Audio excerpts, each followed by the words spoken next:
Sorry to interrupt. Are you okay? I need to get out of a toxic relationship. Why don't you start by telling us what brought you here? My boss, he's different. You can't get him out of your head. No. I need your assistance. I'm coming, Master! Oh, you feel like he could destroy you with the snap of his fingers. Wouldn't even need to snap. Okay. That sounds familiar. Yeah, what?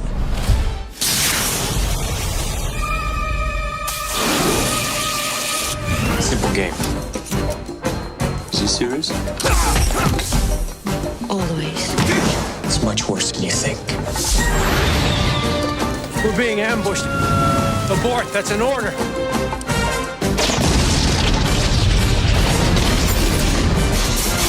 They knew we were coming.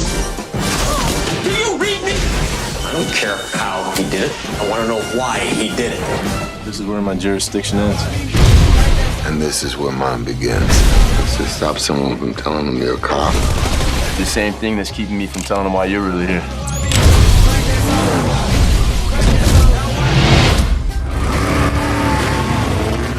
A lot has changed. You're right.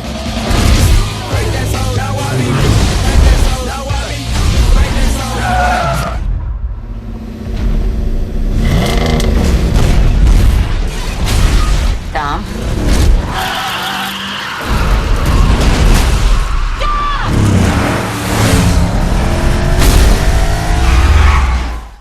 This Organized Chaos podcast is brought to you by listeners like you.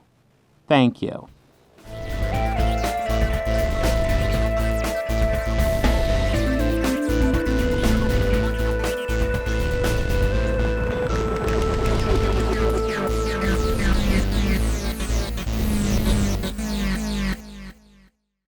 Hello, and welcome to an Organized Chaos podcast. My name is always Bobby Quarters, and with me as always is the namesake of the show.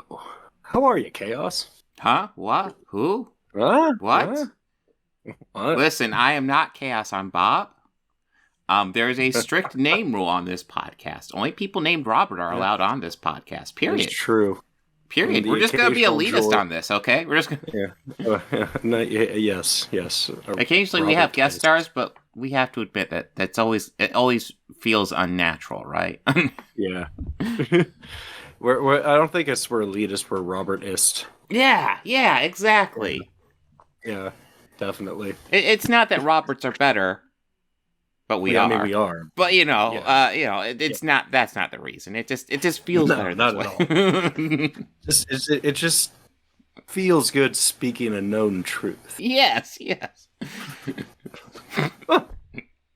Oh god. Oh, all the non-Roberts are gonna be mad at us now. Yeah. We need Bobs of the world, Roberts of the world to unite. Oh god. But yeah. We do have a show of the very best show, one might say, of all time. Yeah. But yeah, we're talking about the new Nicolas Cage movie, Renfield. We are talking about what's the middle movie? Mission Impossible is going to be our middle movie because Mission Impossible 7 comes out in a little bit, so we might as well get started into some of these. Which is probably De Palma's 7th best film. Probably. It's not bad. I enjoyed it, but it's. I mean, it's good because it's De Palma. Mm-hmm. No other reason. Yeah. And then maybe John. I mean, he's a good actor, but he really drives me nuts anymore. Yeah, I mean, but he's good in that. No. He I can't criticize the man's acting. I mean, it's not like he's gluing himself to a Starbucks counter. Mm-hmm. And then we're looking at Fast and Furious, not the Fast and Furious. Why would we be looking at the Fast and the Furious? We're looking at Fast. Yeah, they're just shortening the name. Yeah, Fast Furious. Yeah, pretty soon it'll just be Fast Furious. The last movie would be called Fuck You. Just Fa. I mean, with these movies naming schemes, they might as well. There is no consistency with anything these movies title. I mean, I'm surprised they haven't they're already starting just like to lose everything and just say fast. Yeah. So like, I'm just waiting for just total abbreviation, just FF. Mm-hmm. And then, I'll be going there thinking, sweet, Final Fantasy 12. Yeah, well, it was so not Final Fantasy 12. The title of 9, I believe, is F9, The Fast Saga.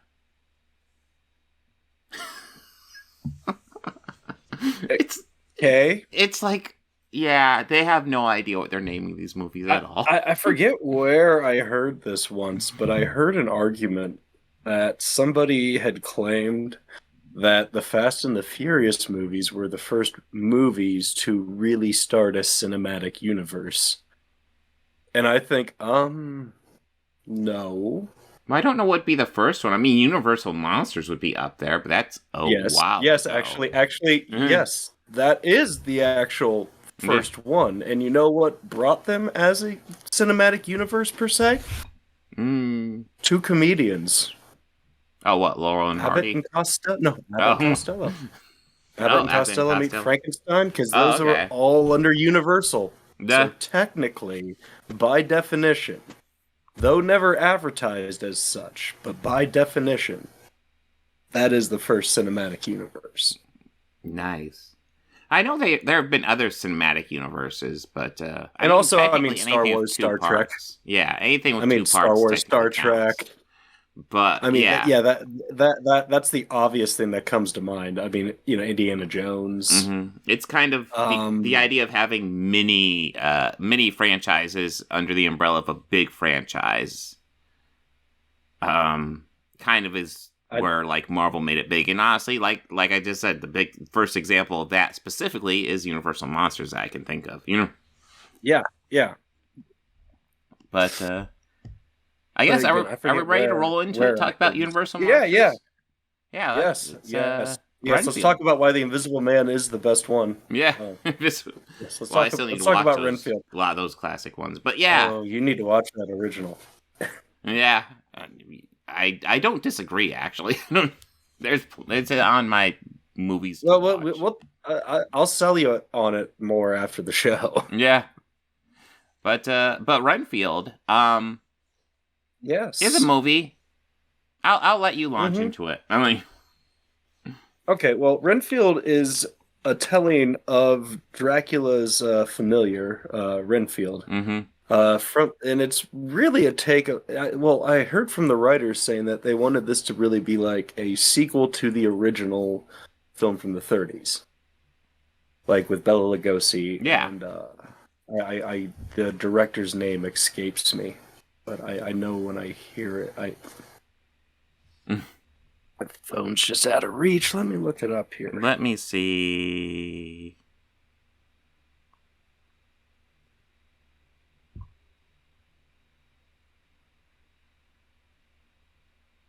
The 31 film. Yeah, yes. 31, directed by Todd Browning and Carl Freund. Yeah, well, Todd Browning.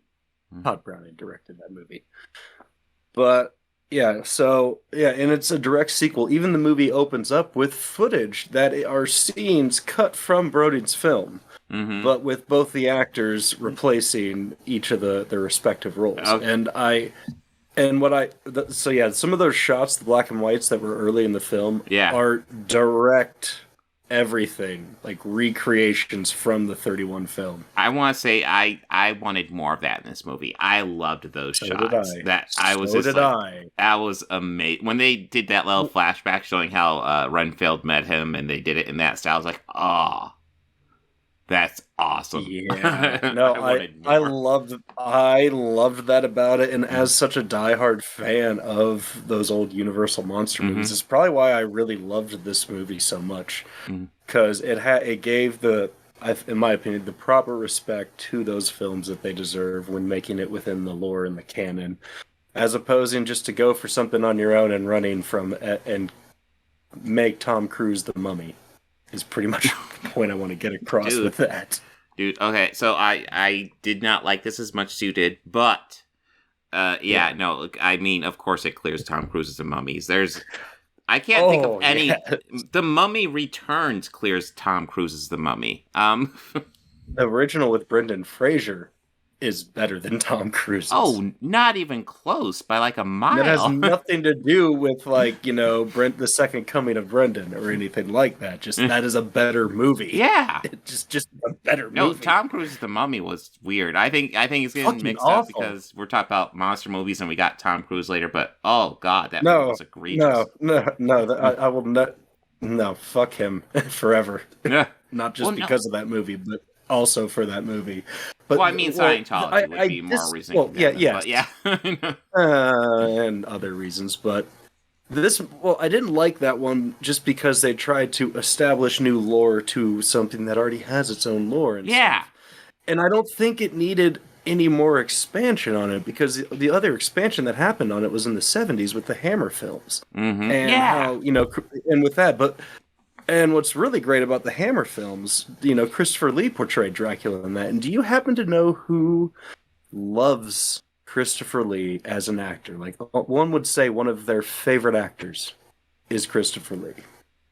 Nicolas Cage. Yeah. Yeah. I could see that. And he brought a lot of that Christopher Lee energy and a lot of Bella's energy into his role and portrayal of it. And I mean, it was classic Cage, just being Nicolas Cage as Dracula, which I'm a fan of Nicolas Cage. I don't care, good or bad. I fucking love whatever it is. It's great. So I did enjoy watching him devour the scenery in this.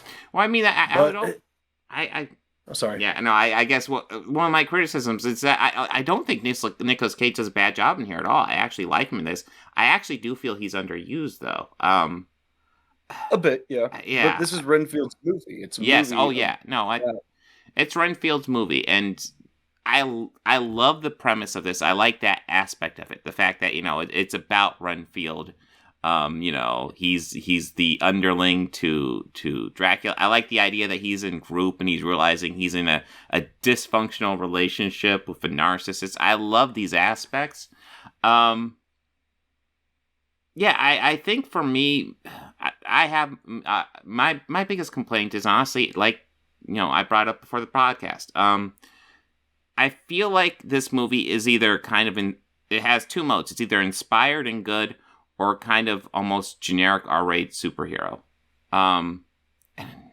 It doesn't, I feel like those are the two modes of the movie. So it's not like I dislike it, but I'm not, I end up kind of neutral to it. Okay.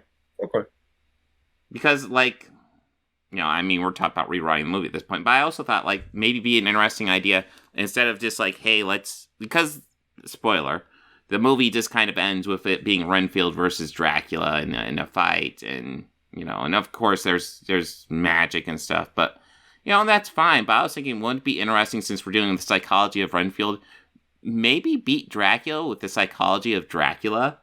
Start psychoanalyzing him and doing that, and then that'd give us more Nicolas Cage. I'm rewriting the movie, but yeah, I actually like that.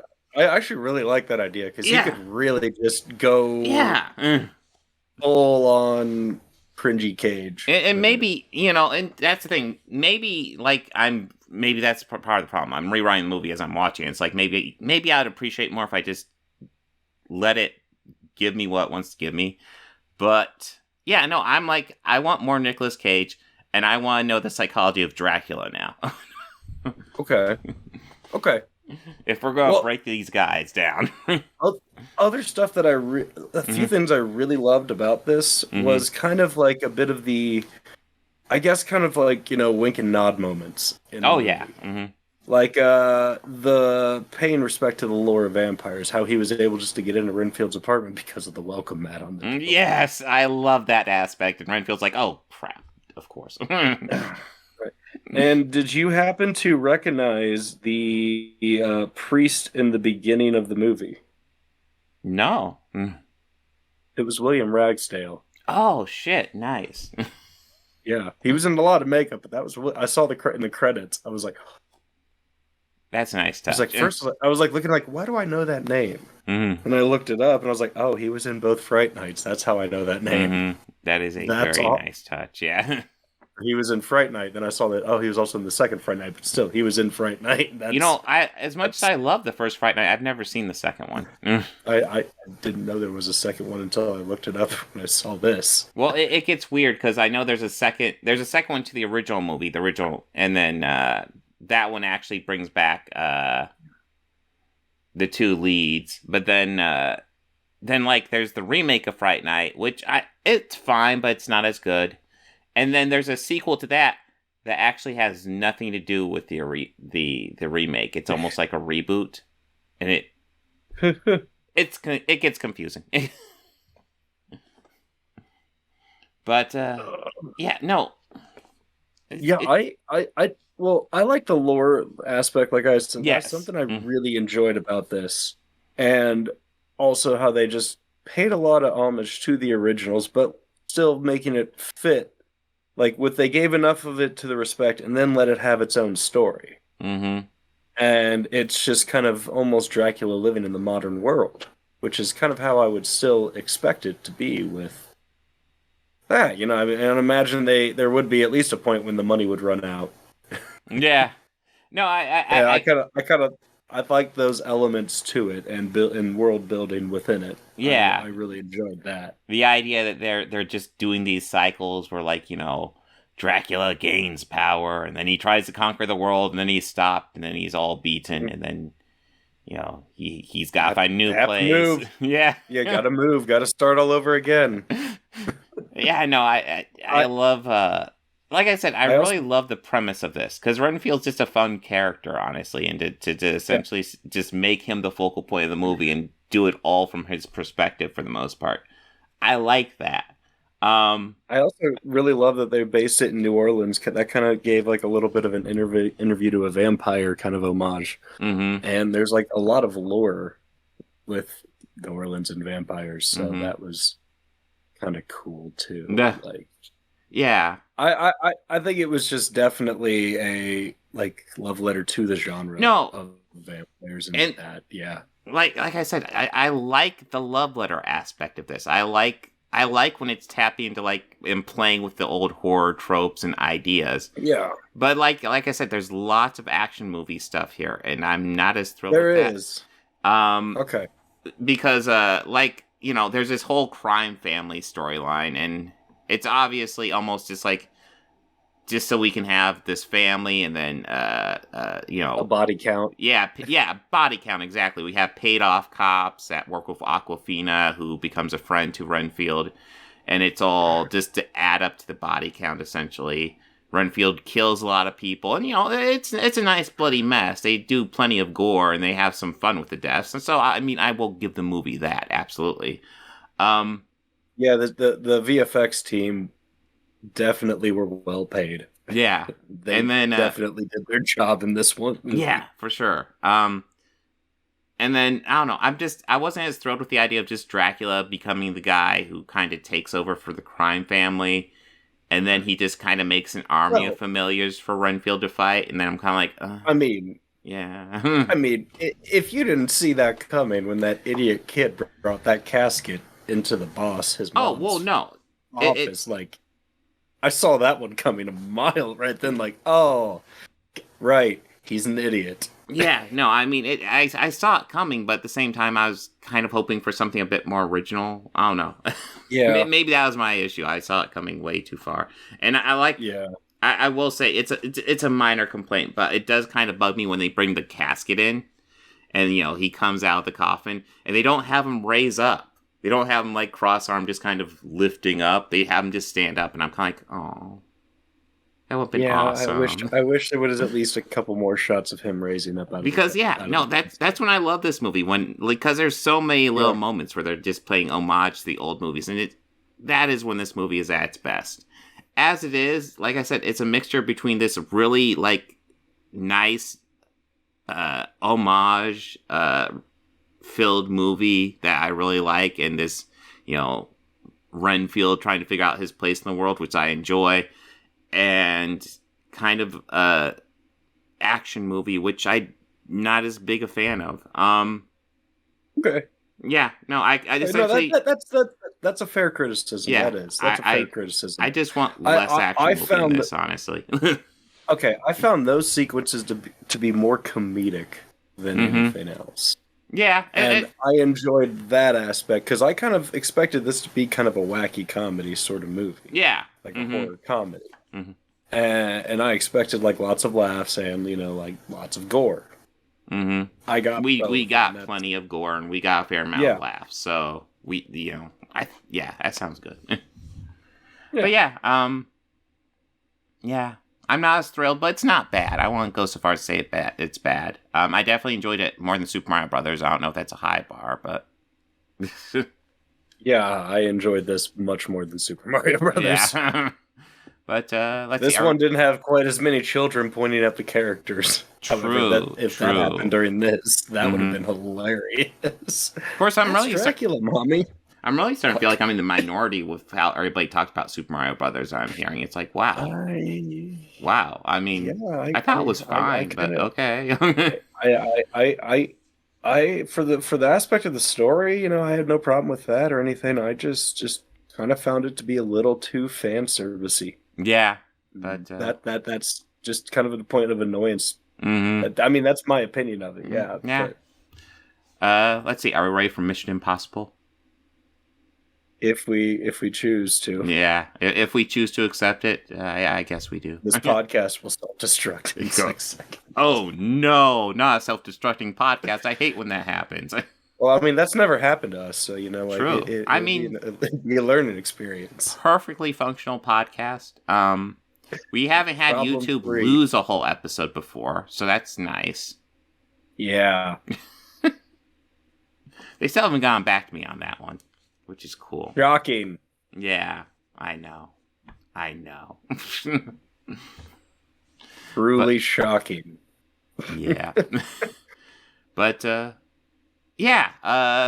Tom Cruise, Mission Impossible. I want to say this was 96. Yes. Jeez. I just put this on last night, and I'm watching it, and Tom Cruise takes off his mask, and I'm like, holy shit, he's young in this. I'm not used to looking at him that young. Yeah, I kind of forgot how much of a baby face he had in this. Yeah. There's also a couple other things I forgot. I forgot Emilio Estevez was in this. And that was kind of a cool thing to see him in here, because it's not a huge role. And I almost feel like the movie almost had a missed opportunity, but it was probably a contract thing. Because I think a cool little tease the movie could have done is when it does the opening credits, and then list the stars. Obviously you get Tom Cruise in the lead, but then you list everyone else who's on that team in the first, at the beginning of the movie, as part of the main cast, is the first 4 or 5 names. And then, and then, when you get to the actual movie and almost all that team dies, it's just teasing you. It's oh yeah, no, this is the main cast. Don't worry. And then, they're dead. But yeah, as it was, I thought it was weird. Emilio Estevez, I looked up, he didn't even have a credit in this movie. So he was just essentially a surprise cast member. But yeah, no, this was overall an entertaining movie. In fact, I would say I forgot how much I enjoyed this movie. It's just it's an impossible mission. No, it's kind of just crazy action set pieces put together to a decent story, I guess. Not anything groundbreaking by any means. Directed by Brian De Palma. Promoting the show. Sorry, I was promoting the show. Oh, how dare you! Hey. No, this show is supposed to be a stealth show. No promotion whatsoever. By the way, make sure to like and subscribe. Yes. See. No. Emilio was the surprise casting in this. It is something I always kind of forget, and I do wish we got more of that character. Yes. No, he was a fun character. He does not have a big role. He made such an impact in such a short period of time. Yeah, no. But I think Yeah. That's how like a lot of the writing is in here. You get a feel for that team just by that little bit of time we got with him. Mm-hmm.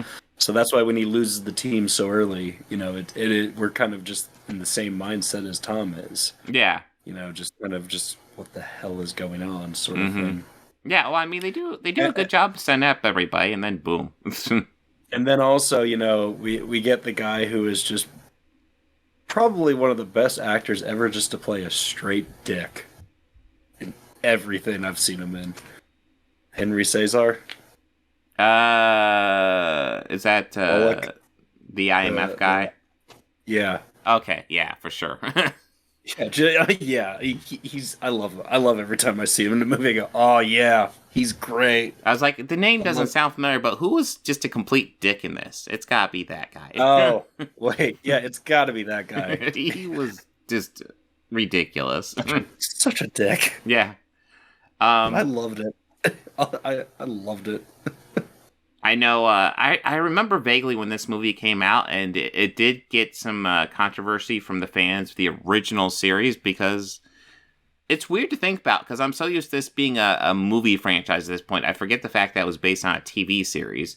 Yeah. And then the TV series, it was led by Robert Graves, who played Jim Phelps, who is the villain in this movie. Spoiler, again.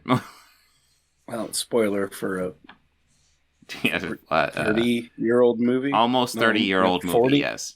Almost 30. 30-year-old Yeah. Almost 30-year-old movie. 27-year-old movie. Yeah, Jim Phelps is the villain.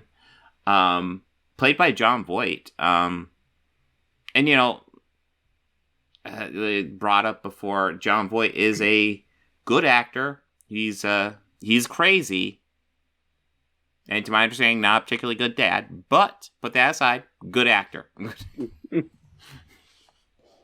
And he does a good job as the villain. I do wonder about, like, he has his wife in this movie. I'm like, that's a hell of an age gap. I guess, whatever, but... Oh, what? Really? But yeah, I mean, the whole movie is essentially Tom Cruise, Ethan Hunt loses his team. The director, and then you find out the director was pretty sure there was a mole on the team, and he realizes Ethan Hunt is the only one alive, so therefore he must be the mole. And then, of course, Ethan Hunt isn't the mole, so he has to figure out what's going on. And pretty much he figures out that, like, half the team is actually still alive, but, you know, the people who are actually still alive are actually pretty much the villains. Spoiler! See, one thing I noticed that they really never made it clear. Like, I kind of didn't know how much Jim's wife knew of what was going on. Like, she had some idea of what was going on, but I don't think she knew the full plan the whole time. I think she was I get that pretty sure. I think, well, I mean, they do play with it because part of the movie is Ethan not knowing exactly how much she knows. Because Ethan himself isn't even 100% sure what's going on. And then there's a point when he gets the Bible and he realizes, this is everything that's going on. And and then the question for him just becomes, how much does she know? How into this is she? Does she think her husband is actually dead, or is she just in on it? And of course, she's in on it to a degree. I don't think she was planning on Jim shooting her, which I will admit it comes out of nowhere, but does kind of establish he's kind of a cold piece of shit because he does it and does not care.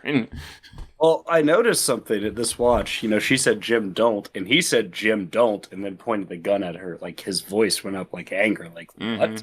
Boom. So he must have not counted on her falling in love with Ethan or whatever. Yeah, no, that was... The guy who believed in Scientology, there was quite a bit of biblical quotes in this movie. Yes, there was. Well, I mean, that's part of it. Like, apparently, Jim went under the name Job to contact Max.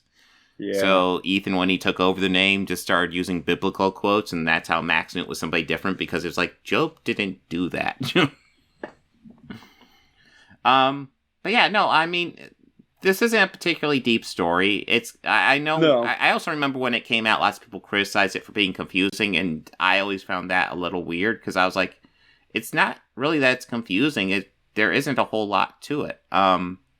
They're getting the list to unlock the other lists. You know, I guess you could say that's a bit convoluted, but okay. It's Mission Impossible. It's going to be convoluted. But they're getting a list to unlock the other list, so the list can be complete, and then they're going to release it to the world.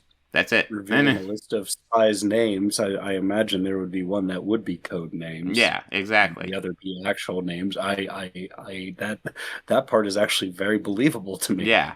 No, the idea that you know, you have this information, but you keep it separated so that way if you just get one, you don't have anything. The only part I find unbelievable is that they would keep both of them stored on the same computer. Yeah, that does seem less likely. It's like, well, if you're keeping them both on the same computer, what's the point? I don't care how much security is in that room. Yeah. I will say that security is kind of ridiculous. Is still awesome. That sequence is still awesome. Yeah. I'll admit, it's still awesome. No, it's one of those classic sequences where they're lowering him in, and you even get the bit where he's on the floor, and it's just become an action. It's interesting watching this now, knowing how it all plays out, you know, knowing the ending and the outcome. Yeah. I just kind of watched for the clues that, like, even the ones that Ethan points out, like the other IMF team that was there, like that whole time in that first party, I'm like, okay, I know there's other people there. Look for people who are doing like uncharacteristic behavior for a party, and like how that, like the waiter stood out to me, and then like the couples and everything. Yeah, I spotted all of them that first round. I go, yep, there they are. There they are. You see, I think that's one of the things this movie does well, because I wasn't even looking for those people. But like when he's going, hey, you know, what about this? What about that? The other IMF team, and then you know, we're getting these flashbacks, and it's like, oh yeah, those people did kind of stand out to me. I mean, the movie does a good enough job to make them stand out without like forcing them there, you know? I also tried to like find moments where Krieger was trying to betray them. Oh yeah. Well, Krieger is sus like immediately, just the way he behaves. And it's so bad because Jean Reno is such a great actor. Oh yeah, John Reno is great. I love him. God. Well, I mean, good. That's the thing. Like they meet up and they get John Reno and Ving Rhames, and yeah, two great actors. I really wish he would have stayed on as like a good guy in this. I really wish John Reno. Yeah, I don't know. We get Ving Rhames though, and he hangs out for a while. I really like Luther as well. Luther's probably one of my favorite. Luther might be my favorite character in this movie, actually. Just the fact that he was kind of disavowed just to do something for bragging rights, but you know, he's not actually going to like do things to hurt people if he can avoid it, essentially. No, he always did things. He always did like the right things, and he never tried to hurt people. Yeah, he was a pacifist by nature. Yeah, if he's gonna do, the only reason he was disavowed, it seemed like, because he wanted to do something he could brag about. That seemed like it. It's like, yeah, bitch, I did it. Yeah. I respect that. Yeah, but yeah, John Reno is always great, and you know, yeah, it's disappointing we don't get more movies with him. But he is a good villain.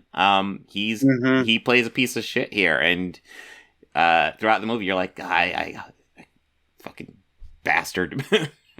Yeah, it's like, okay, I would look at him and Luther. Look at Luther. I know you're on the level. Mm-hmm.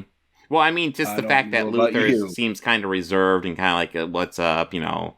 He's not jumping at it, whereas, you know, Krieger's like jumping at it easily. Yeah, and he's just like, "What's the job?" Mm-hmm. And then you eventually find out that Luther was Ethan's pick, and then Kruger was Claire's pick, which is that tells you a lot quickly. And also how quickly he was going to kill that security guard at CIA headquarters. That was like the biggest thing, where it's like, whoa, you don't need to kill him. We can just zero body count. Yeah. Zero body count. Yeah. Man. Like they'll discover a dead body quickly. Yeah. They'll discover that dead body quickly. And then he still didn't follow him. He killed that rat. Well, I think they can get away with a dead rat. Sooner or later, that thing's going to start stinking in that vent, and it's going to blow that smell all over the building. Well, I did think it was funny. All the security in that building, and there's still a rat in the vent. It's like, this is a super contained room, but now there's a rat. What? Okay. Which says one thing. Man, they need to hire someone to clean that break room. Mm-hmm. Yes, they do. Yes, they do. Because every shot I've seen of like CIA headquarters, it's like a giant building in the middle of the woods. So it only makes me think, man. So you don't have a janitorial staff. Mm-hmm. Tax dollars at work there. True, we have all this like high sensitive pressure flooring and bullshit, but can't pay a guy to like clean a break room. Yeah. I think in the end, my to sum up my thoughts as succinctly as possible, like I kind of forgot about this movie, but it's fun. I enjoyed it. There's obviously classic action movie set pieces in this, and I thought it worked. How about you, Bobby? Yeah, it definitely gave a standard for action movies moving forward. Mm-hmm. Oh yeah. Like I remember the helicopter and the train tunnel thing being like something we hadn't seen before in a movie, and that was like groundbreaking per se. But yeah, I really enjoy this one. Like this is one in the series that I do enjoy. Like I second one not so much. Yeah, I don't have fun. The third one is okay. Maybe I'll be better with the second one when I rewatch it, but I'm not looking forward to it. I'm dreading the second one mostly just because you do know who does the opening sequence in this next movie, right? The opening sequence? What do you mean? Like the opening song in the the Metallica song? Impossible to... No, it's not. That's right. It's Limp Bizkit, isn't Metallica. Yes, it is. Fuck. That's so 90s. Oh, it's okay. I know why. I kind of wish it was Metallica, even though that wasn't a great era for Metallica. It's okay. Debatable. Yeah. Well, Jason was still in the band, so I was about ready to say I don't think we're quite at Saint Anger yet. So I mean, yeah, Jason we aren't at the point where I gave up. We aren't. I mean, Jason was still in the band, and they were still kicking the shit out of him, but Jason was still in the band. Good. That's another. We could discuss Metallica later. Yeah, Metallica is a thing. But yeah, no, I enjoyed this movie. This was fun. Are we ready to move on to Fast and Furious? Yeah. Okay, so speaking of movies I've kind of sort of forgotten about, although this one upon rewatch I kind of remembered why I forgot about. Yeah, I wanted to like this movie going in. It's so trying to channel the original. You got Brian, who's back with the cops, which is actually believable after the events of the second one, because he worked with the cops. It makes sense. They'd be like, okay, we'll give you a second chance. And then, you get, like, the old crew together. And, like, the premise of, okay, so Letty dies, and, they end up working together because they both kind of want to go after her killer, essentially, more or less. Not quite for Brian, but, essentially. But this movie just is honestly boring. Yeah. I agree. And in the beginning, I was thinking, oh, maybe this could be the cheesy gold I forgot about, because there's literally at the beginning, so one of the least creative things the movie does. So we have this huge action scene at the beginning with Letty and Dom, where they're doing this theft, and it's obviously very intricate, and towards the overall story, this whole heist kind of doesn't mean shit. But, essentially, they do this heist. Dom decides it's too dangerous for Letty to be around. And then, 5 minutes later, Dom gets a phone call that Letty's dead. And I'm like, we just did an action scene that was worthless to the movie.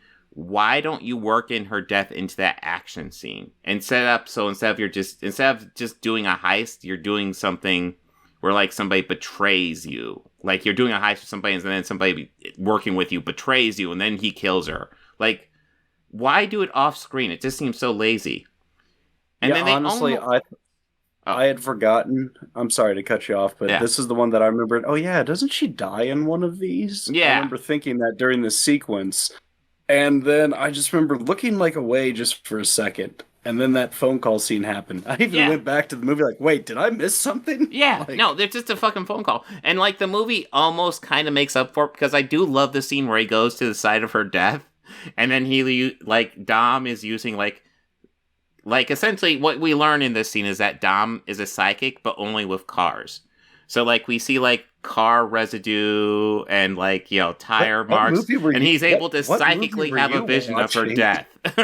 And I'm what movie were you watching, man? Dude, I don't remember that. Yeah, no, that's pretty much what happened. He sees tire markings or some dust over that's here. Right. That's when he licked. That's when he licked the tire marks. And he's having a psychic vision of her death. And I'm like, I don't think that works that way. He might be really good at cars and figuring out how cars work, and maybe even can figure out the make and model. But no. Oh, the car flipped, and then she was in there, and then she was shot. It's like, wait, what? What? And I actually really enjoyed that scene because of how dumb it was. And that's about it. That was the last time I kind of enjoyed this movie, and I appreciate how it tries. The finale of it. Yeah, because just that whole final chase sequence and showdown. Yeah, I mean, I knew for a fact that they're tracking down this underworld drug runner. Yeah, drug runner. Yeah. It was heroin they were moving. Yeah. That he's who's responsible for Letty's death, and it ends in a car chase where I think he's in a car with one of his cronies, and Brian knocks him off the road, crashes into him, gets out of the car. They start brawling, and then he gets the upper hand, and then he's about to kill Brian, and then Dom comes out. I know. Driving him, he goes to run away. Brian holds his leg. I'm glad you brought that up. Because it's one of those things where it's wait, Brian survived that? He's holding him so he can get hit by the car? I mean, I guess Dom's a really good driver because he does that. Well, my first reaction is Brian still has an arm after that? Yeah. No, I remember watching that going, the fuck? Did Brian just die there? That's your shifting arm, Brian. Yeah. Nah, of course that won't injure him. Dom's a good enough driver that he can strategically hit the guy that's being held. He was in the middle of the hood. It does not make no. No, but I did love just how ridiculous that was. No, I mean that's the thing. That's where I really like this franchise, where it does the goofy shit like that, where it's dumb for no reason. I kind of wish we got to see more of their OG crew, or at least the ones who were still alive. Mm-hmm. Because there was that one guy who got his arm messed up in the first one, who was hanging by the truck. Oh, crap! I forget the character's name. I know there was two that. I know there was two that are still alive and one that died. Because the kid died. The kid died. Yeah. I do know. It's been a while since I've seen him, but I'm pretty sure almost everybody's back in the next one. Pretty much all the characters that you might have even forgotten about are suddenly back. It's oh, okay. Because I saw Han was in the beginning of this one. Yeah, I thought Han had a bigger role, and no, Han's barely in this. He's in the beginning.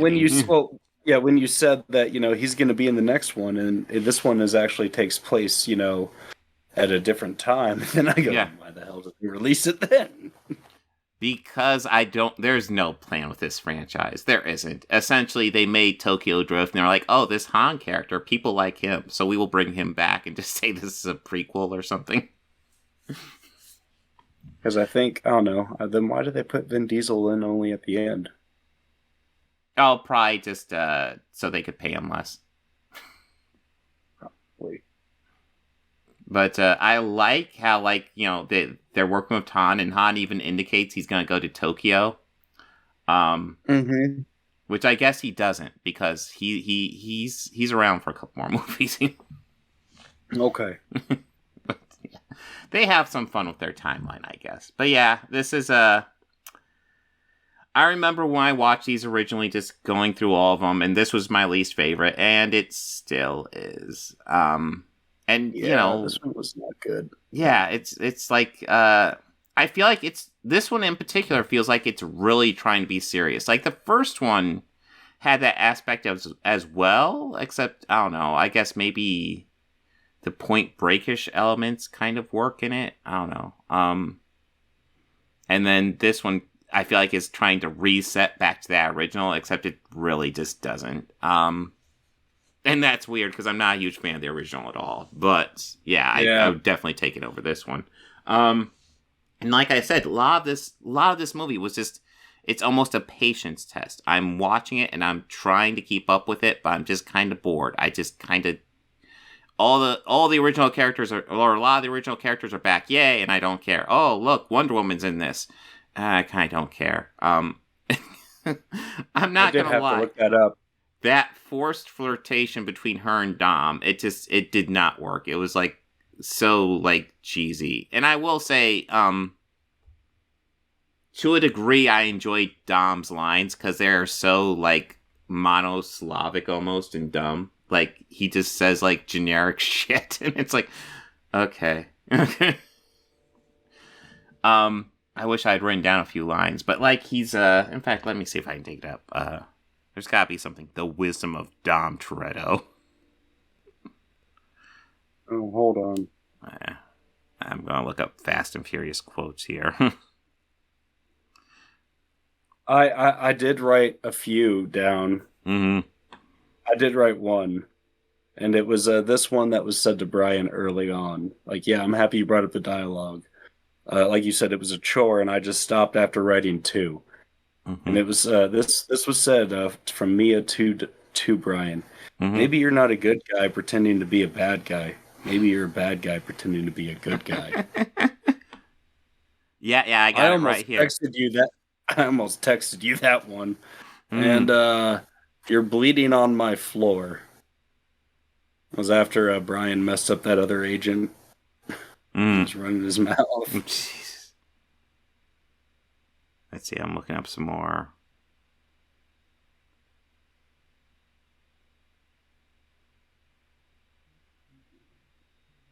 Oh, yeah, no, and you know another thing I love the fact that Dom is shot in the middle of this movie. And, like, they really just don't do anything about it. They note that he's bleeding all over, but then, you know, they just don't do anything. Yeah, it's just... He's been shot before. It's like, is he just supposed to be a robot? Like, that's why he can communicate with cars and get psychic visions from them? Because he's a robot, you know? They planted a chip in his brain. No, I'm not seeing it in here, but I just remember there was a scene where it's like Dom just has these like really cheesy lines, just one after another, and it's set up to be like a conversation where like Dom just has a cheesy line, then the other guy has like a genuine response, and Dom just has a cheesy line, and I'm like, oh wow.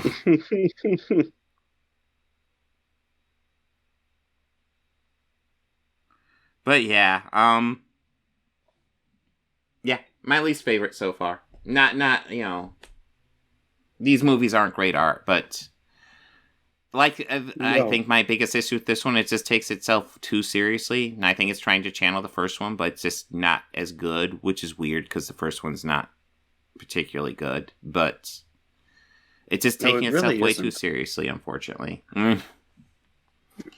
And I'm actually looking forward to the next one, because I remember really liking the next one, because as I recall, it just takes that seriousness and just flushes it down the toilet and just goes goofy. Thank goodness. Yeah, I'm like, please just go goofy, go goofy. I love it when this franchise goes goofy. But yeah, this one is forgettable. I'm barely remembering it now. It's a revenge story. And, like, the very concept sounds fine. Okay, they're looking for revenge for Letty. I will say the villains are unbelievably forgettable here. Like, they have that reveal of who the main villain is, and it's fairly predictable who it is, but also at the same time, I'm also like, wait, I have seen him before, right? That's the guy they're talking to with the other name, right? Because he's so forgettable, I kind of just don't care. Yeah.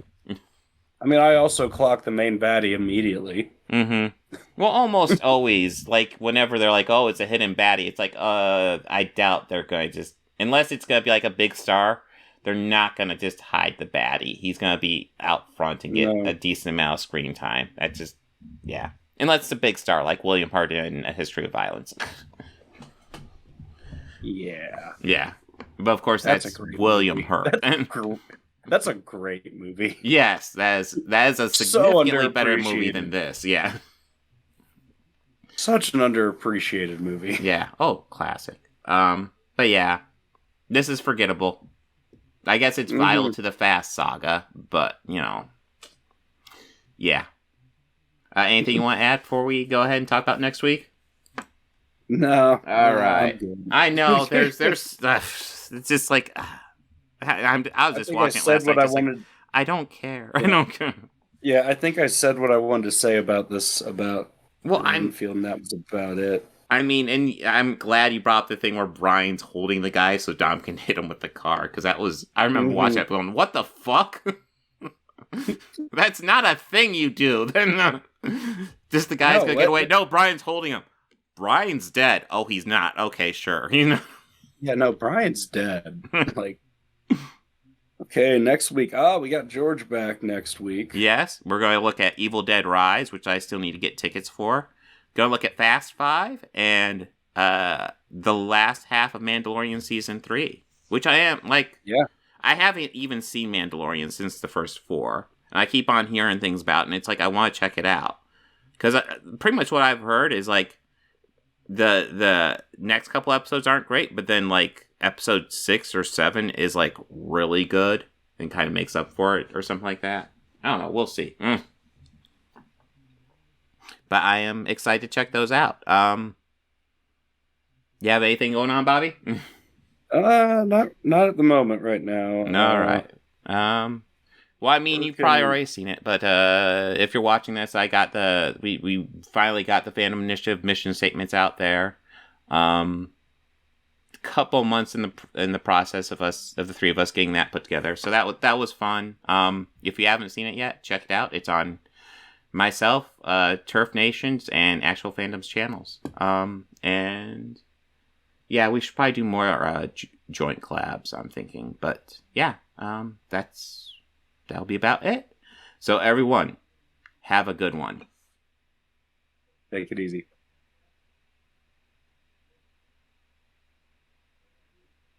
I can do this. I got this. I'm not moving. Don't look at me. Don't. Oh.